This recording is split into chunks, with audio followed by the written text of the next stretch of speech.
Well, in a welcome move for the biofuel producers, California is set to accelerate its regulatory review of the E15 blend. And it's currently the only state in the country that doesn't allow the sale of lower cost, lower carbon E15. Troy Bredenkamp with the Renewable Fuels Association joins us now for an update. Troy, a pleasure. Thank you for being here. Good news that we were talking about. What does this mean for the industry? Well, it certainly is good news, Suzanne. We're not over the finish line yet, but we're certainly getting there. As you mentioned, California is the only state in the union that does not allow for E15 to be sold.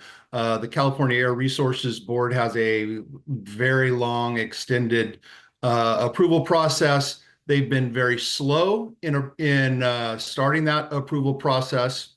As you may recall, Governor Newsom called for a special session of their legislature this last month. The General Assembly side of the legislature passed out two bills. One of them was to direct CARB to accelerate approval of E15.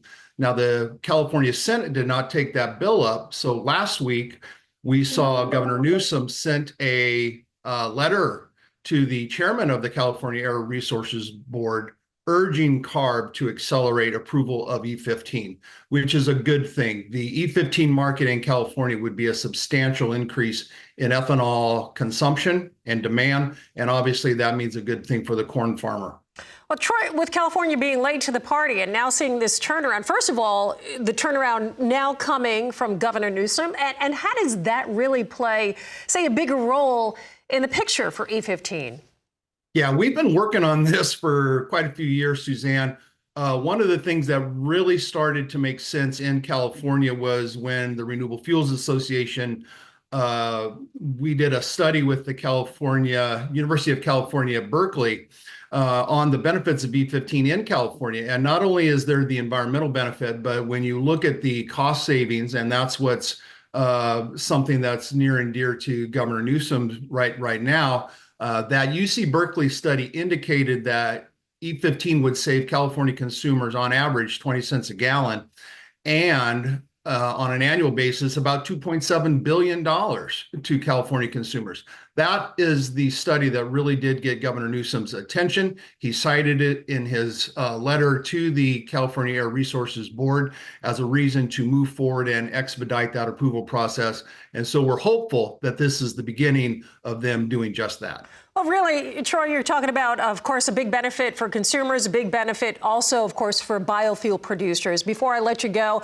I know a lot of farmers waiting to get some guidance on that 45Z tax credit. Before I say goodbye, what are you thinking here? What would you like to see? Well, we're not hearing great news in terms of timeline coming out of the White House right now. The IRS is talking about hopefully having guidance by the end of January.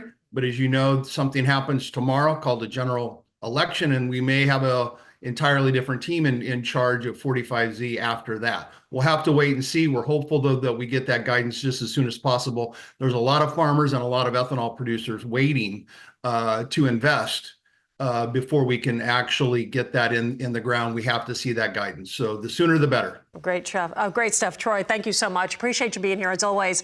Troy Bredenkamp with the Renewable Fuels Association.